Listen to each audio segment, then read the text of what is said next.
கிறிஸ்துவுக்குள் அன்பான சகோதர சகோதரிகளே, இன்றைய நற்செய்தி உங்களுக்காக. இன்று யோவான் நற்செய்தி 21 அதிகாரம் 15 முதல் 19 இறை வார்த்தைகளிலே இயேசு கிறிஸ்து அவரது அன்பு பிள்ளைகளாய் நம்மிடமிருந்து எதிர்பார்க்கும் அன்பு, இயங்குகின்ற அன்பு. அவர் பேதுருவை பார்த்து கேட்கின்றார், சீமோனின் மகனாகிய பேதுருவே, நீ என்னை அன்பு செய்கின்றாயா? ஒரு முறை அல்ல, 3 முறை கேட்டு, ஆண்டவர், நீ என்னை அன்பு செய்வது உண்மையானால் இந்த ஆடுகளை மேய் என்று நல்லாயன் மேய்ப்பு பணியை கொடுக்கின்றார். அன்பானவர்களே, நமது யாவே தெய்வம் அன்பே உருவானவர். அவரது அன்பு அவரது இறைமகன் கிறிஸ்து வழியாக நமக்கு வெளிப்பட்டது. அதே அன்பு நம் வழியாக பிறருக்கு வெளிப்பட வேண்டும் என்பதுதான் அவரது எதிர்பார்ப்பு. அதனால்தான் நீ தன்னைத்தான் நேசிப்பது போல பிறரை நேசிக்க வேண்டும் என்று அன்பின் கட்டளையை கொடுத்தார்.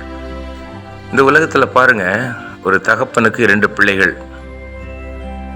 தகப்பன் வேலையெல்லாம் முடித்து மாலையிலே வரும் பொழுது ஒரு குழந்தை ஓடி சென்று கைகளையும் எதையும் எதிர்பார்க்காமல் அவனது தோளிலே அமர்ந்து கொள்ளும்.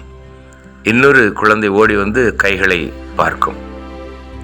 எதிர்பார்த்து காட்டுகின்ற அன்பு, அந்த அன்பிலே அவ்வளவு வல்லமை இருக்காது. எதையும் எதிர்பார்க்காமல் தகப்பனின் அன்பு மாத்திரம் போதும், அந்த அரவணைப்பு போதும், அந்த பாதுகாப்பு போதும் என்று எல்லாவற்றையும் புறந்தள்ளி ஆண்டவரை, தகப்பனை நேசிக்கின்ற அந்த பரிபூரண அன்பு, அதைத்தான் இயேசு கிறிஸ்து நம்மிடம் எதிர்பார்க்கின்றார். நாமோ நமது பிரச்சனைகளுக்காக இயேசுவை அன்பு செய்கின்றோம். அப்படிப்பட்ட அன்பு நமது பிரச்சனை தீரும் பொழுது அவர் மீது வைத்துள்ள அன்பும் தீர்ந்து போகும்.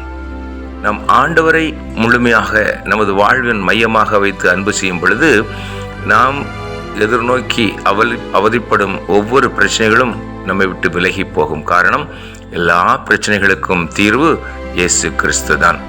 எனவே அன்பு சகோதர சகோதரிகளே, ஆண்டவரை அன்பு செய்கிறவர்கள் அவரது கட்டளைகளை முழுமையாக கடைபிடித்தால் அவரை அன்பு செய்கிறோம் என்று அர்த்தம்.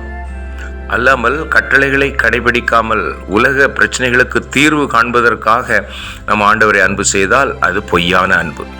எனவேதான் இன்று இந்த நற்செய்தியிலே இயேசு கிறிஸ்து பேதுருவிடம் 3 முறை கேட்கின்றார், பேதுருவே, என்னை அன்பு செய்கிறாயா? பேதுருவே, என்னை அன்பு செய்கிறாயா?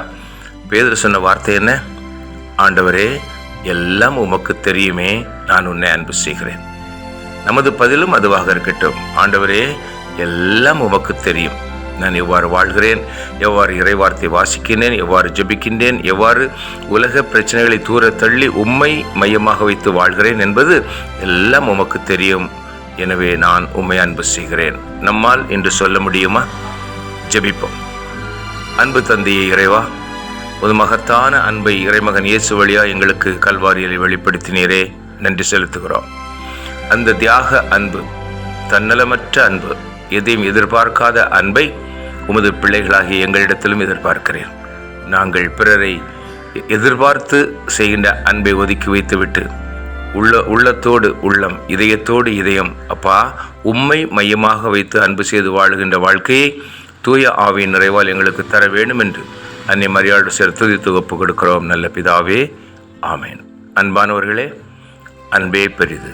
அன்பு சகலத்தையும் தாங்கும், சகலத்தையும் ஏற்றுக்கொள்ளும், சகலத்தையும் மன்னிக்கும். எனவே ஆண்டவர் எவ்வாறு நம்மை மன்னித்து அன்பு செய்தாரோ அதே போல நாமும் ஒருவர் மன்னித்து ஏற்றுக்கொண்டு அந்த மகத்தான அன்பை இந்த உலகிலே பரப்புவோம், இறையரசை கட்டுவோம், இந்த நாளையும் இனிய நாளாக்குவோம். ஆமென்.